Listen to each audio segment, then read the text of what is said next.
Hello everyone and welcome to the channel. Finally, Android 17 Beta 1 is here. I was already working on Android Canary 26.02 video, but I left everything to talk about Android 17 Beta 1. But if you still want to know what's new in Canary 26.02, please let me know in the comments. But for now, let's talk Android 17.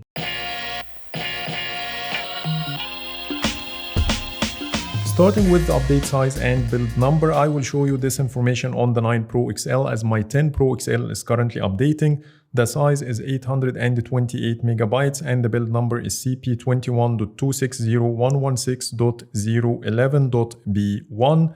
And now let's take a look at the new features. Right off the bat, let me tell you that Android Canary 26.02 has more features than Android 17 Beta 1. But anyways, on the left I have Android 16 QPR3 Beta 2.1 and on the right I have 17 Beta 1.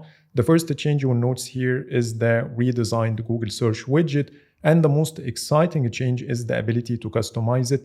Finally, Google gave us the option to customize the widget. All you need to do is to tap and hold on it, then go to the widget settings. This settings page matches the one we have under the Google App Search widget. It looks exactly the same. So simply Google replaced the native Pixel Launcher search widget with the Google App Search widget, and as you see, both look exactly the same. So what you can do here is you can choose between different styles. You can choose light, dark, or custom, and here you can set whatever color you want. Plus you have the ability to change the transparency. You can make it more transparent or more opaque using the slider, and then you can choose one extra shortcut to add to the list. So for example, you can choose any of these shortcuts as you see now on the screen. The second advantage you will get with this new widget is the better animation. So for example, when I tap on this one and go back to the home screen, you can see that the animation is not connected with the widget, while currently it works with the widget, which looks more refined. But unfortunately, you still don't have the option to remove it, unlike the at a glance widget that's currently removable. And for some unknown reason, the pause app feature seems to be missing with this build. So for example, when I tap and hold on both, you can see here in QPR3 Beta 2.1, I have the pause option, while here I don't have it. Plus, I don't also see it in the recent apps screen. The pause app feature is completely gone with this beta of Android 17. So that's it with the home screen. Now let's talk about the quick settings. When you start the screen recording and then hit the start button, you'll notice here that the status bar clock will automatically show the seconds, which wasn't the case before. Other than this, both work exactly the same way. The second change we have in the quick settings is the updated brightness slider. You'll see here that it's bigger than the previous one, but looks exactly the same. And the third change is the different color for the location indicator in the quick settings when expanded, and the same applies to the dot at the top right corner. So that's everything new in the quick settings. We still didn't get the option to separate the notification shade and the quick settings panel like we've seen in the Android 17 leaks video. So let me show you some random tweaks here and there. The first one is in the volume slider. You see a brand new icon for the volume panel, but both still look exactly the same, no difference. And by the way, when you play any song, the same waveform icon remains with Android 17 Beta 1 as well. The second change is related to the Gemini animation. So if you have the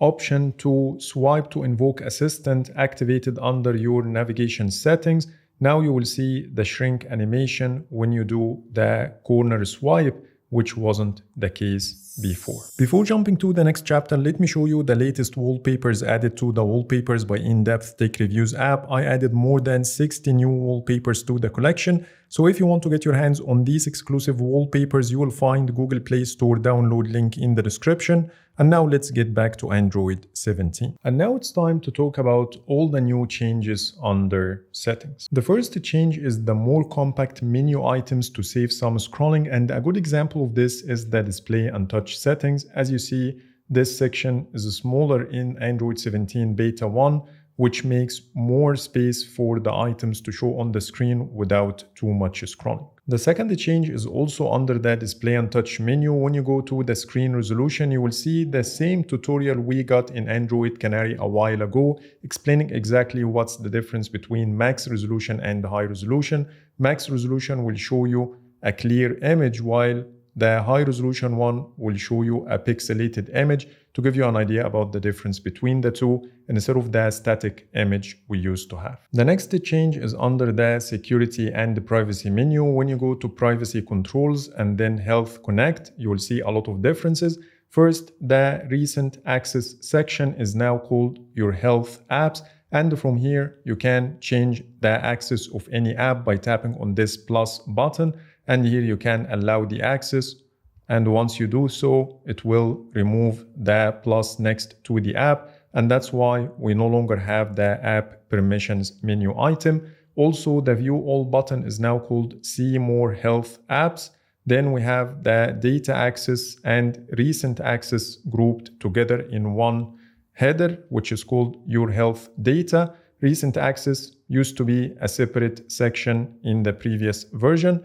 And then we have devices along with manage data grouped together. Back to the security and privacy page, then privacy dashboard. The see other permissions button now has a rounded design. And the last thing to compare is the parental controls page. You will see multiple differences between the two. First, we no longer have the controls for this phone toggle at the top. But now if you want to turn off the parental controls, you need to go to manage parental controls pin, which used to be called manage your pin only. When you go inside here, you will see the option to delete and turn off the controls, which was previously delete pin only, because you can turn off the feature from here. But currently, if you want to turn off the feature, you have to delete the pin along with it. Not only this, but we got a brand new option for the App Store filters. When you tap on it, it will ask you for the pin. Then you need to tap on the Google Play Store item.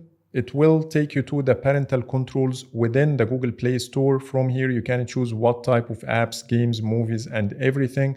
By turning on the switch, it will ask you to set up a pin. So let's put the pin twice, then hit OK. Here you can adjust the apps, what type of apps you want to activate or deactivate.